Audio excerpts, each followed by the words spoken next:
Hey guys, Metal Driver here, bringing you a requested review of Series 76 Christian. Sides of the box feature an image of Christian on both sides. The back of the box features an image of Christian, stats, career highlights, a description of this figure, and the rest of the figures that are in this wave. Stats include from Toronto, Ontario, Canada, weight 212 pounds, and a height of 6 feet 1 inch. Career highlights include World Heavyweight Champion, Intercontinental Champion, and World Tag Team Champion. The description states, as a member of the Brood, the mysterious and gothic Christian took down his opponents with innovative offense. Alright, as mentioned before, this review was requested by Eduardo Savage, which he actually requested this more than a month ago. Sorry it took me so long to get to this review, but now I'm finally reviewing the Elite 76 Christian. So without further ado, let's go ahead, open this figure up, and take a closer look at Christian. Alright, and here is Christian out of the packaging, but first, let's take a look at the accessories that he comes with. So he comes with a pair of interchangeable fisted hands. Then he also comes with a goblet, which has some pretty cool dragon designs. So it's basically just gray molded plastic, no paint or any shading on it. Then he comes with a pair of shades. So they're pretty basic, nothing special. They do come off really easily. And then he has a necklace, so it doesn't seem like it's removable, but if you popped off the head, you could take the necklace off. And then looking at the head sculpt, this is actually really good. I like the expression on his face. It's very reminiscent of his brooding days, no pun intended. And then the paint turned out very well on this head sculpt, so the beard came out really nice. The lips, the eyes, the eyebrows look all good. Then his hair looks like it's just a solid plastic. I don't see any shading. Well, maybe a little bit in there, in between the crevices of the hair, but it does look really good. Then looking at the body, he's got this white ruffled shirt. So again, he wore this during the Brood days. So you've got some nice wrinkles on the sleeves.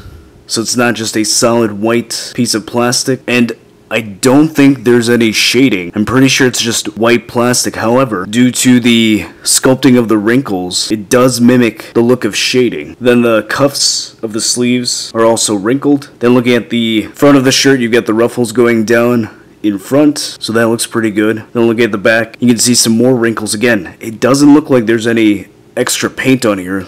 It looks like it's pretty much solid white plastic, but again, the wrinkles in the shirt give it a shaded look. Then looking at the lower body, so he's wearing purple tights. So the paint came out pretty well. The only thing that I see that's a bit of an issue is that the pin was painted at a weird angle. So if you move the knee, you can line up the cross. But however, if you do straighten the knee, that'll look uneven. But other than that, the paint looks good.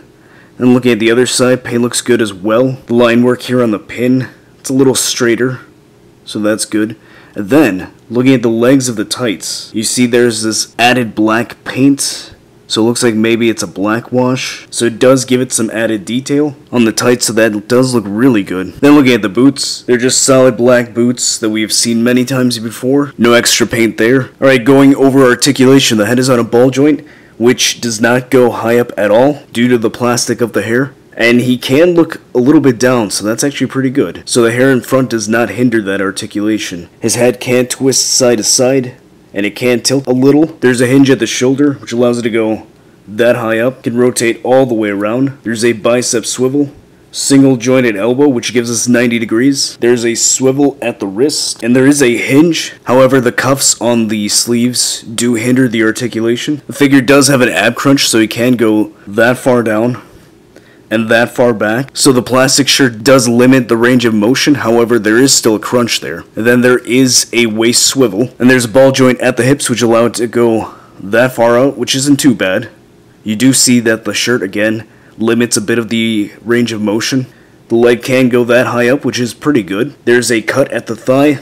He has double jointed knees. There's a cut at the top of the boot. There's a hinge at the ankle, which allows it to go that high up, that far down. And he does have some ankle pivot. Alright, and here is Elite 76 Brood Christian next to an Attitude Era Edge figure. Alright, so what are my final thoughts on the Elite 76 Christian figure? I think this is a pretty good figure. I like the head sculpt. It's really well done. I love the expression that it has. I love the paint work. I like the texturing on the shirt, and I like the paint apps on the tights. So overall, I think it's a really good figure. It's definitely one that can go well with your Attitude Era Edge figure. So the only figure that we'd be missing from this trio would be Gangrel. So hopefully maybe one day we can get that figure. But in the meantime, I think you should definitely pick this figure up and add it to your collection. So if you like this review, go ahead and hit that like button. If you're new to the channel, subscribe so you can see more WWE Elite reviews. And I'll see you next time.